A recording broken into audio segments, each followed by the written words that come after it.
Okay, we're going to call it 6 o'clock, and this is a regular meeting for February 13th. Would you please call the roll, ma'am? Miller. Yes? Williams. Yes. Hay. Yes. Shivers. Briggs. Yes. First item is approval of the minutes of January 23rd, regular session. Make a motion to approve the minutes? Second. Miller. Yes? Williams. Yes. Hay. Yes. Briggs. Yes. Under new business, bill number 2023-03, resolution authorizing the city manager to execute documents pertaining to the sale of property to Tiger Soy LLC. Reading by title only and passage. Mr. Slagle. Yes, Your Honor. As council's aware, Tiger Soy is interested in purchasing from the city a little over 8 acres that is adjacent to the Missouri Plant Science Center. The additional 8 acres will be used by Tiger Soy for its future growth. This resolution authorizes the execution of the purchase documents and other documents pertaining to the sale of the property.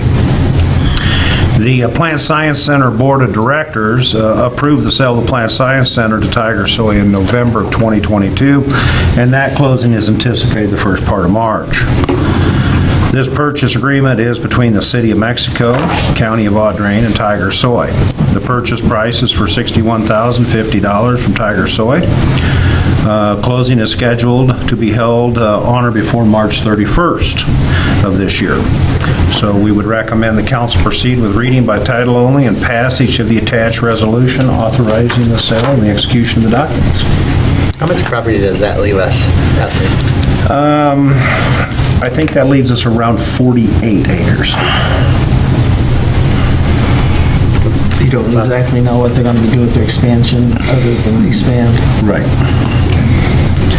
Make a motion to read bill number 2023-03.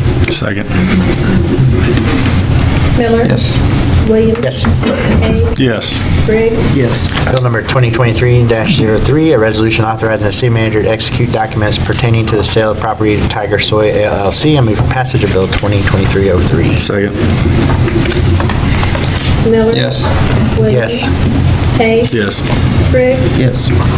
Next item is Bill 2023-04, resolution authorizing the city manager to execute a contract of obligation with the Missouri Department of Natural Resources regarding estimated post-closure expenditures for the City of Mexico sanitary landfill permit number 0100703. Mr. Slagle. Yes, Your Honor. This is the annual resolution updating the financial assurance instrument with the post-closure cost for the old landfill. To cover the details, Roger Haynes. In 1998, the city closed its sanitary landfill and began a 30-year post-closure process as required and regulated by the Missouri Department of Natural Resources.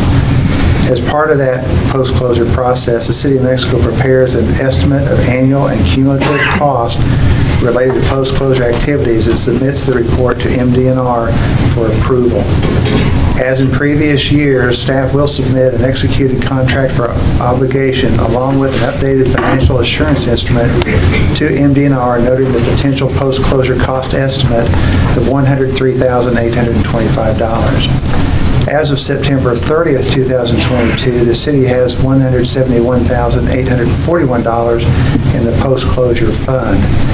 Given the success of our post-closure funding, the city will be able to enter into an agreement of contract for obligation without being directed to expend funds to purchase an insurance policy naming MDNR as an additional insured for estimated post-closure expenditures.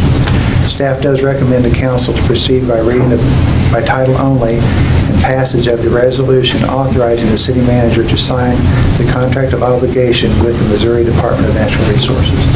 Be glad to answer any questions. I move for reading of bill number 2023-04. Second. Miller. Yes. Williams. Yes. Hay. Yes. Briggs. Yes. Bill number 2023-04, resolution authorizing the city manager to execute a contract of obligation with the Missouri Department of Natural Resources regarding estimated post-closure expenditures for the City of Mexico sanitary landfill permit number 0100703. I move for passage of bill number 2023-04. Second. Miller. Yes. Williams. Yes.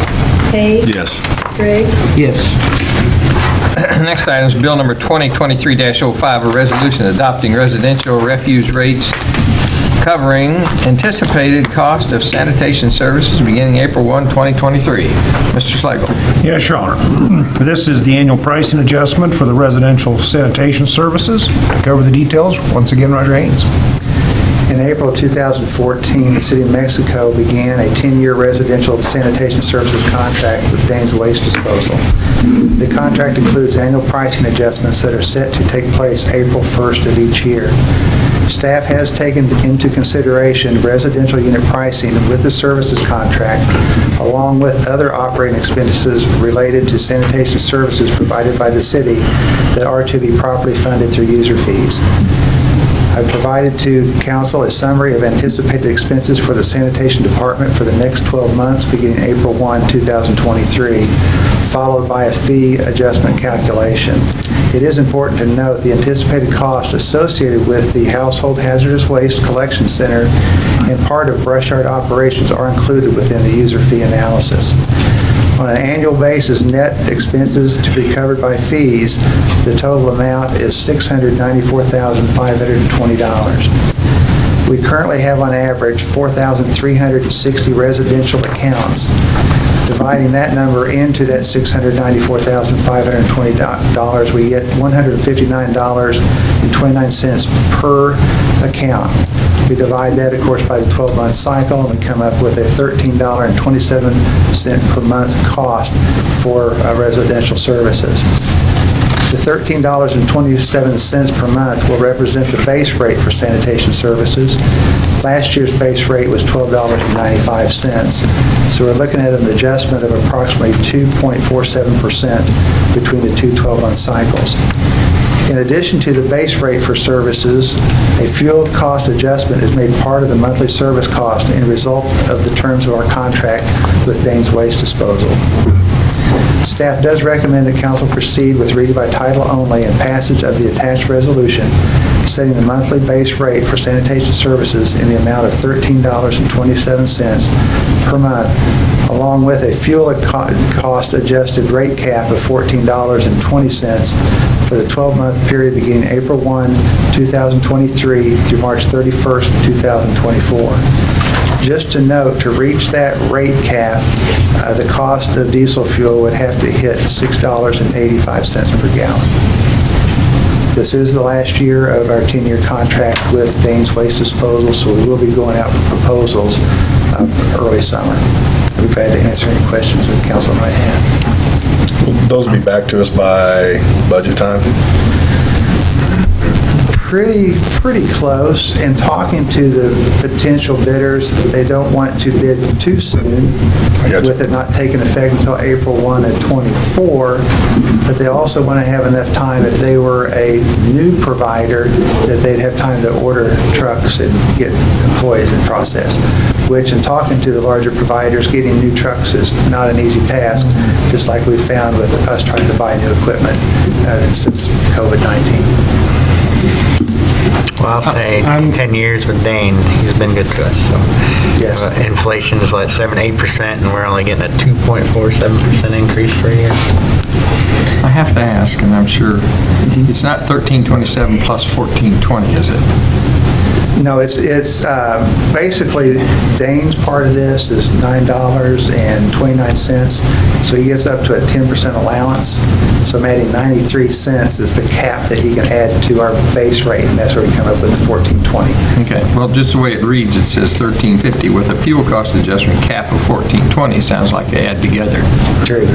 And That would be I move for a reading of bill number, let's see, where am I? Bill number 2023-05. Second. Miller, yes. Williams, Hay, Yes. Briggs, Yes. Bill number 2023-05, a resolution adopting residential refuge rates covering anticipated cost of sanitation services beginning April 1st, 2023. I move for passage. Second. Miller, Yes. Williams, Yes. Hay, Yes. Briggs, Yes. Next one is Bill number 2023-06, a resolution authorizing the city manager to execute an extension to the city on-call engineering services agreement with Engineering Surveys and Services, LLC. Mr. Slagle. Yes, Your Honor. This, again, is an annual renewal of services for engineering, for on-call services. To cover the details, Drew Wilford. Good evening, council. As Bruce mentioned, we do use on-call consultants to assist with designing engineering projects and performing any kind of technical assistance that may be needed for the city in various capacities, from wastewater, stormwater, and transportation, and even beyond. As part of this particular resolution, we're looking at an additional 1-year renewal option. This would be the last one for Engineering Surveys and Services out of Columbia, Missouri.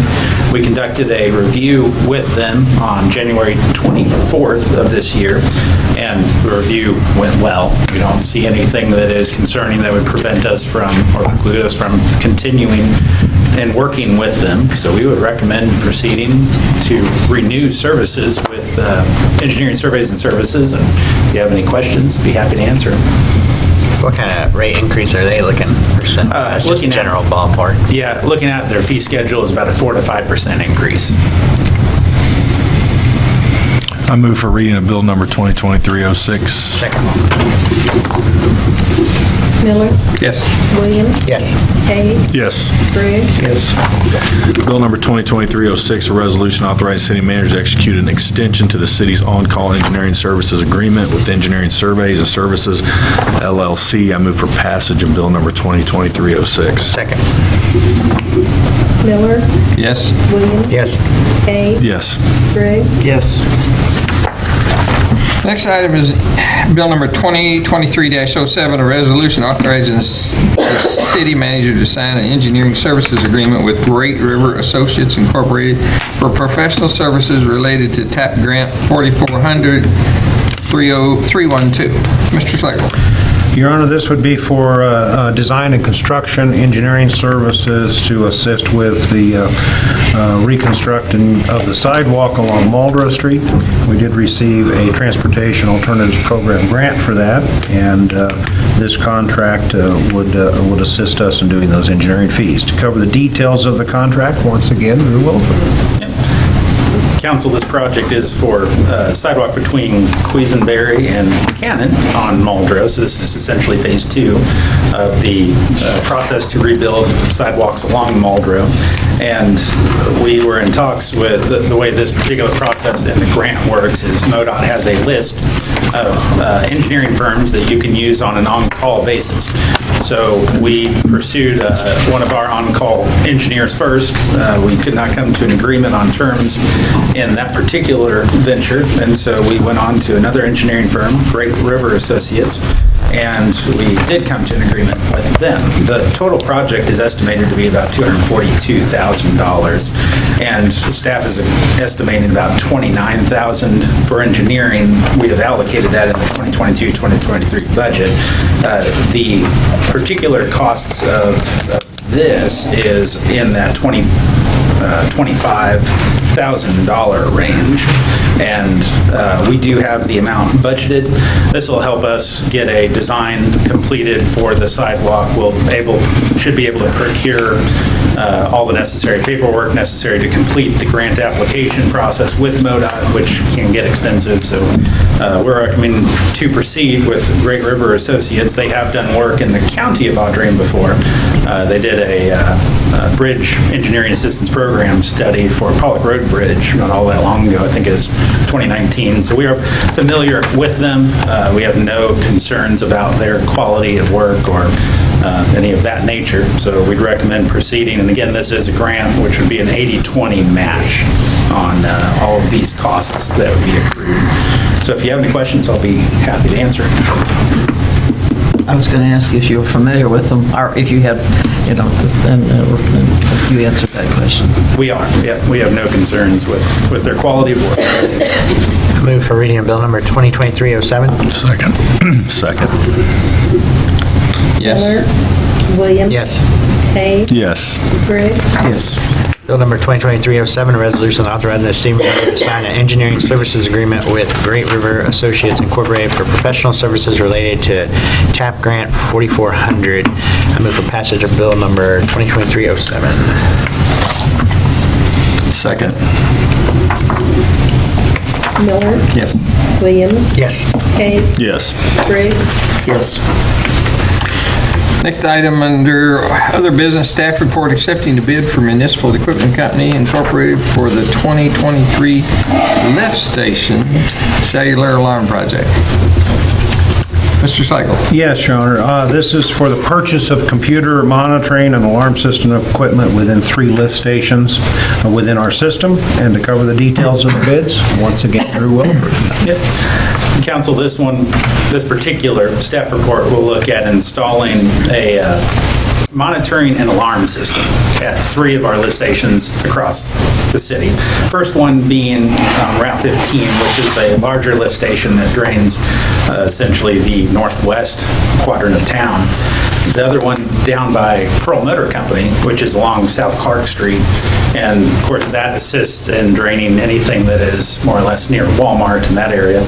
And then the third one being on Huntingfield Drive. So there's a number of lift stations here that are part of this.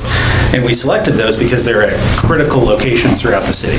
Places where we want to have a quick response time and know whenever we have an alarm status. So this is not just an alarm system. I mentioned monitoring. The system actually will allow us to monitor the level of water, monitor pump activity, monitor calculated flow through the pump, and even we're putting rain gauges on these in an effort to further reduce our inflow and infiltration.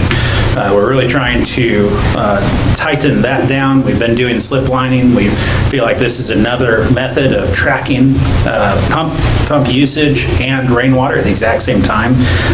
When we went to pursue this, we sent out a list of specifications and received a total of 2 bids. We did advertise in the Mexico Ledger on January 7th, and we had the bid opening towards the end of January. And those 2 bids, first being from Municipal Equipment Company out of Earth City, Missouri for $24,995. The second from Vandevanter Engineering Company out of Fenton, Missouri for $22,476. Both companies have done business with the City of Mexico before. Both are great companies. Both have unique systems to them as well. And in this particular case, we are recommending the higher amount there, and I have a few reasons for that. First of all, the 2 bids, the municipal equipment allows us to actually reuse some of our level sensors that we have in other lift stations. And best estimates show that that's about a $2,000 cost right there. We do have need for those level sensors in other lift stations, so this is not a case where we would simply take them out of one lift station and put them in the other one because it's simply there. We have some which have, we'll say, have electrical tape around them for right now to keep us moving, and this would allow us to install a whole new sensor. So this is certainly needed. Second item that we looked at was the data transmission rate. The system for municipal equipment transmits every 15 minutes, whereas the system from Vandevanter is on a once per day or 24-hour cycle. And then the third, and most importantly in my mind, is the usability or the interface of it. This is all cloud-based, and this is where a lot of technology is going now. Anyone who has a browser and the access, the permissions to it, just like you might log into a website or if you're banking, use username and password, can log in and view this information. We view it as essential that the interface is easy to use for employees all across the board, and that's a factor here in our view of these items. So when we are looking at these things, these all factored into this recommendation. Should be noted too that the price before you includes 3 years of cellular service with it. So the price that is mentioned for cellular service after 3 years is $358 per year per site for the municipal equipment costs, and then for Vandevanter is $276. Now, if we increased the plan for Vandevanter, it would go up to $388 per month if we went to the 15-minute interval option. So looking at all of this, in 2022, we were budgeting And we budgeted for hopefully getting the wastewater ARPA grant. We were unsuccessful in doing so. So we have $150,000 that was budgeted for that, which we're now looking at reallocating to other projects. In 2022, we did develop a list of other projects which would come up on the spectrum if we did not get the grant. And so we're moving forward with just implementing that list of projects right now. So we do have the budget for this. This would be, I believe, one of the first items to come out of that $150,000. And so at this point, we would recommend with proceeding with the purchase. And if you have any questions, be happy to answer. Thank you for your explanation. Right, well, I was just looking at that before you said 15-minute versus 24 hour. What good is it, 24 hours? Like, oh, it stopped working 24 hours ago. Well. And the alarm would still function for that time, but we can't pull up, I'm almost calling it real-time data in some ways, and that real-time data is quite valuable. It's something that is becoming more standard, so I'm kind of surprised that you don't have necessarily a 15-minute just standard option there, or even, because data is becoming far more cheaper these days. Right. Well, my only other question is, you gave us a list of all the potential bidders. It's like 2 pages. Give me an idea why nobody else decided to bid? Yeah, that list is a list that we hold in-house, and it includes everyone from concrete work to asphalt work. And so that does include companies like Van Devanter and municipal equipment. So when it's a list of potential bidders, we don't separate out by, this contractor is just known for concrete, and so we would only send it to them. A lot of people hit the delete button when they see a lift station project come across their inbox. I move for purchase, accept the bid from Municipal Equipment Company Incorporated for the 2023 Life Station Cellular Alarm Project, $24,995. Second. Miller, Yes. Williams. Yes. Hay, Yes. Briggs. Yes. Next item is payment of the claims. Make a motion to pay the bills? Second. Miller. Yes. Williams. Yes. Hay, Yes. Briggs. Yes. Next item are comments from the council. I'll begin with you, Mr. Hague. I guess we haven't been together. I want to thank Kelly and the people that helped. It was a great dinner and celebration of our city and workers, and I appreciate everybody putting that on. It was good to get together, everybody in the chamber for their dinner. That was really nice and good to celebrate the people that do things for our city. And also, I guess it's a great day to be a Chiefs fan. Like I was thinking the other day, these young Chiefs fans are spoiled. Right. You know, I remember going to Arrowhead when it was not packed, and so I mean that's how old I am, and so these young people are getting spoiled. But it was good for our state and good for the Chiefs, and you know, hopefully they're supposed to do it again. That's what Vegas says. That's where they're picked to win it again. So we'll see. That's all I have. Mr. Williams. I'll ditto everything he said, but I have 2 questions. One is, since we were talking about the landfill, Chad, do we have any update what we're doing with the dog park situation out there? Because it's been almost a year now, so people are asking me, they're like, what's going on? So, There are some hurdles to overcome that aren't simple, like how deep will they let us go with putting the fence posts in some of those areas. And I don't have enough cover depth in some of those areas. Drew and I looked at it a couple times to put a fence post in, so, you know, how do you do it? And the easement into the property is probably the biggest problem, because our easement doesn't cover anything through, make sure I'm saying this right, access to the dump for the use of landfill. We don't have a public egress or public ingress easement on that lane that's in there. So we're looking at either having to build a different road or somehow track down the company. So if anybody knows how to get a hold of the people that own that lift station property, because the address that county reporter has doesn't go anywhere. we'd really like to know that, because that could make a huge difference moving forward. Good. And my second question is, do we get any results from the traffic study out on South Clark yet, or expect any time, or? I have a meeting Friday. Friday. You mentioned it, so, yep, we should have something soon. Okay, thank you. You're wanting that roundabout bad, aren't you? No, I don't want a roundabout. Be lying. Over there, people turn out right there. Ms. Briggs? Well, I want to congratulate all the winners at the chamber, that won the chamber awards. And Steve, I'm old enough to remember when the Chiefs were great with Lynn Dawson. There you go. And then they were terrible for a long, long time. Now they're great again. But I know all of us enjoyed that game last night, so that's all I have. Mr. Schlegel? Nothing at this time, Your Honor. Well, nothing else I can add. You all said it all. The employee party was great. Chamber dinner was great. The winners were good selections, and gosh, everything's good. This time, we'll take public comments. If you'd like to make a comment, please come to the podium. State your name and address, and try to hold your comments to 3 minutes.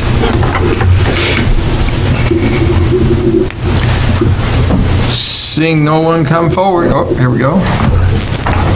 These folks want to go first. My name's Steve Seifert. I'm a lifetime resident of Mexico, Missouri. And my topic is the adult lap swim at the pool in the summertime. For some reason, Parks and Recreation decided to cancel it last year. Disappointed a lot of us. We've been doing it for years, and we'd like to get it reinstated this summer. Okay. I'd suggest you get a hold of Chad Shoemaker there and the Parks Board and let them figure out how to do it. Okay. All right. Thanks, Appreciate it. Steve. Did you need his address? I didn't get it. Get your address, Steve Safford. Your address. Your address.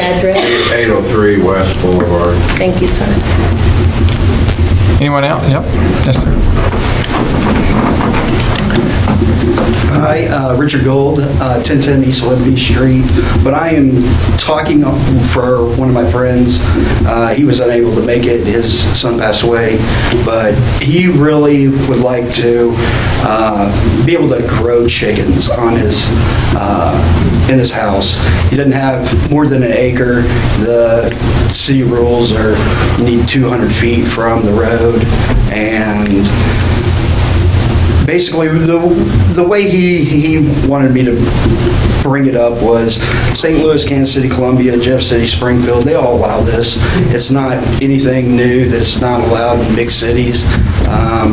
And I don't think we're big enough that we even would have to have anything. There are requirements. Most of them don't allow roosters, which would be the major noise, the noise people. For your chickens. And then there's also step back from buildings of 100 feet for Kansas City. But, I mean, they allow 8 fowl for St. Louis, 15 fowl for Kansas City. Columbia allows 6. Jeff City and Springfield, there's no limit as long as there's no noise complaints. And No limits on the chickens? no limits on chickens. You can have as many as you want, no matter how small the area is. Most of these are less than a quarter of an acre. Obviously, 200 feet is an acre, and so you can't have anything. There's probably about 60% of, or more than 60% that wouldn't allow in Mexico because of the 200 feet limit. Because nobody hardly owns an acre.